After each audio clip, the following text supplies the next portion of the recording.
I'm Nancy Youdelman. I was part of the very first class taught by Judy Chicago in Fresno, at Fresno State in 1970. I also was in the program, Feminist Art Program at CalArts.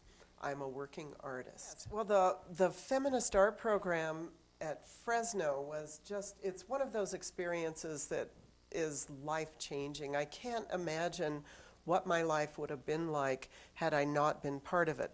Because here we had Judy Chicago as our teacher, organizing it in a way that, we had our own space. We were all women. We were, I think having our own space was really one of the most important parts of it, because we were able to feel safe enough to be able to work on our ideas. Another thing that I always think about is that Judy was very encouraging. When I first approached her about an idea I had for doing costuming, I was a little nervous about how she might react to it. And when I told her, she said, yes, go for it. And she gave tips. She said I should get a better camera, which was perfect advice because I was using a small Instamatic. My idea was to costume some of the other women in the class in various, just costume with makeup. Judy said, no, to really focus our ideas and have backdrop paper. And because of that, I think, I was really able to blossom. I was at a time in my life that I was looking for something to really be a part of, and I had no idea what that was. And being in that class, I felt motivated, I felt encouraged, and it was really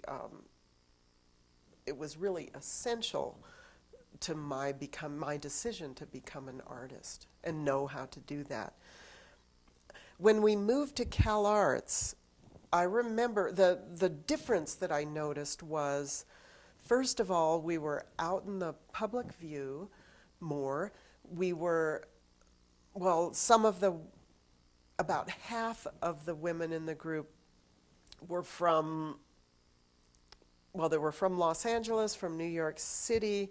We had been more insulated in Fresno, and they were not only more aware of the world, but they also seemed to have more money to spend. It was a different social economic class.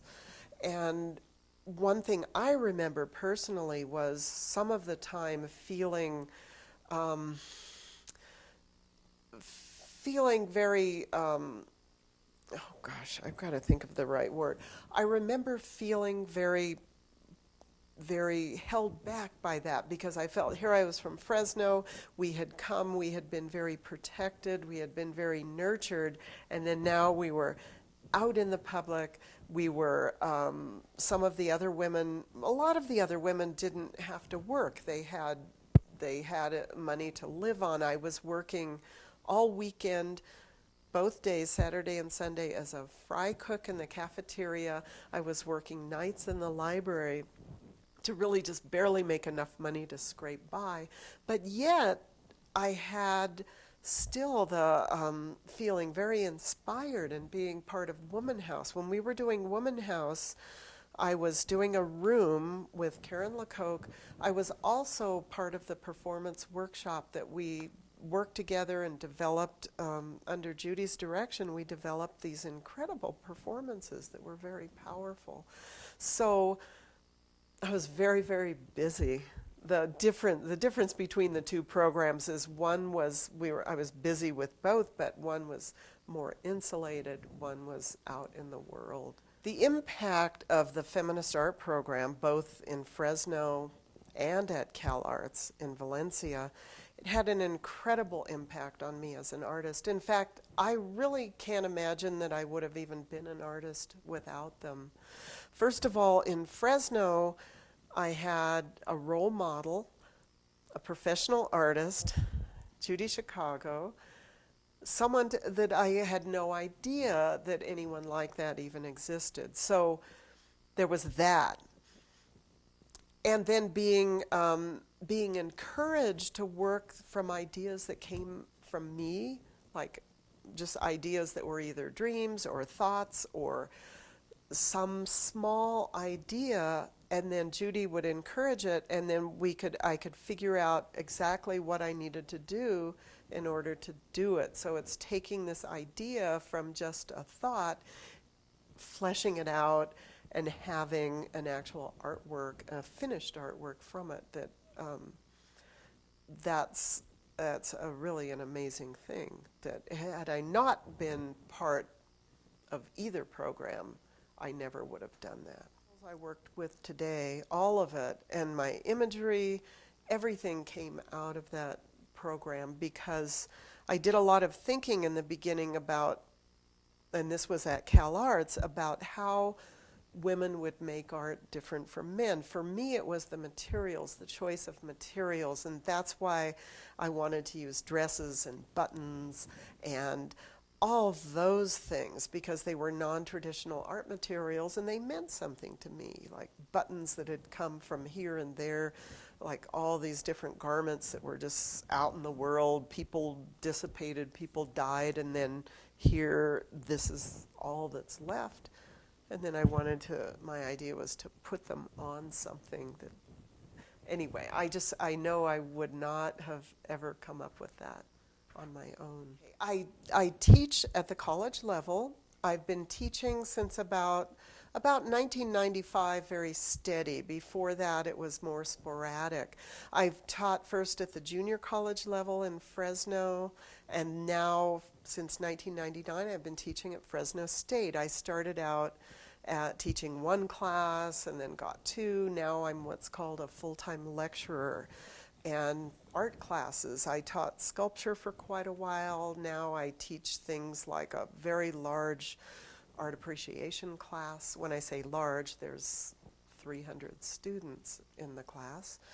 And I teach 3D design. I teach a class that helps students to prepare resumes and document their work and that sort of thing. Judy taught, I incorporate some of those methods into my work. I can't incorporate all of them mainly because, they're classes that meet for a couple of hours at a time or even sometimes less.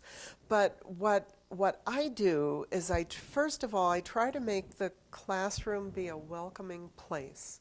I really work hard to learn students' names. I look at them, I listen to them, especially with projects. I encourage, I'll go around the room when we have a new project. I've assigned a new project, try to make it very content-based, something that they care about. And I'll go around the room and I'll talk to each individual student, and when they say what they'd like to do, we talk about it. I give them suggestions for how to bring it about, and I think those are the real core basic things that I use in my teaching. When I was a student at Fresno State, before Judy taught there, and before Judy's feminist art class, the classes, my experience with the class was quite different, because it was basically like it was figure drawing. You just learned to draw the figure. There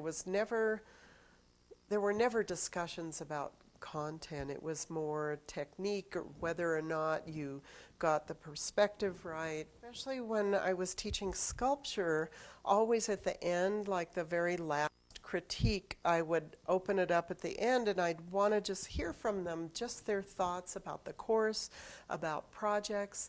And many of them would say this class is so different from anything I've taken, how they felt that they could do what they really cared about, that it was important. And several students have told me that in other classes they would have to work toward an assignment, and if it was not exactly that, their grade would go down. So, and they were very frustrated because a couple of students, at least what they said, is they didn't really know what the teacher wanted, but they knew that somehow they'd done it wrong. When I was a student in the 60s at Fresno State, I always avoided sculpture because, for one thing, they in the beginning sculpture classes, they would go have the students make cubes. You had to make a cast plaster cube, or maybe it was carved, I don't remember. You had to build a cube out of wood, you had to weld one out of metal, and it was just cubes. And I just thought, you know, it couldn't have been more horrible. So that's why when I found out that Judy, well, there was a little sign up in the hallway that said, and I'm sure it said, this was for the class before it started. It said something like, if you're interested in an all-women sculpture class, sign here. And that's what caught my attention, because I wanted to take sculpture, but it was no way I was going to take it and have to make those cubes. In Fresno, it was perfect for collaborating, because here we had that huge studio. We had the large wall that we'd built. It was a 40-foot wall, and in the back of the wall, Jan and I and a couple of others had made a costume shop, so we had places to hang clothing. So we would work together, and we'd come up with these ideas, and we'd dress each other up, and Dory would photograph it. And it was, you know, I think we just, once we got started, the energy just pushed us to keep going, and the momentum, and we would talk about what we did. It's amazing what you can do with other people, because by yourself, you know, you do whatever, but when there's other people, it can just grow. And that's why Woman House was so powerful. There was like 20 plus of us. So collaboration, I think, was essential to the Feminist Art Program. Jumping ahead, it's difficult to do today, I find, on the university level, because students want their individual grade. They almost resist being in groups. It's quite a different situation.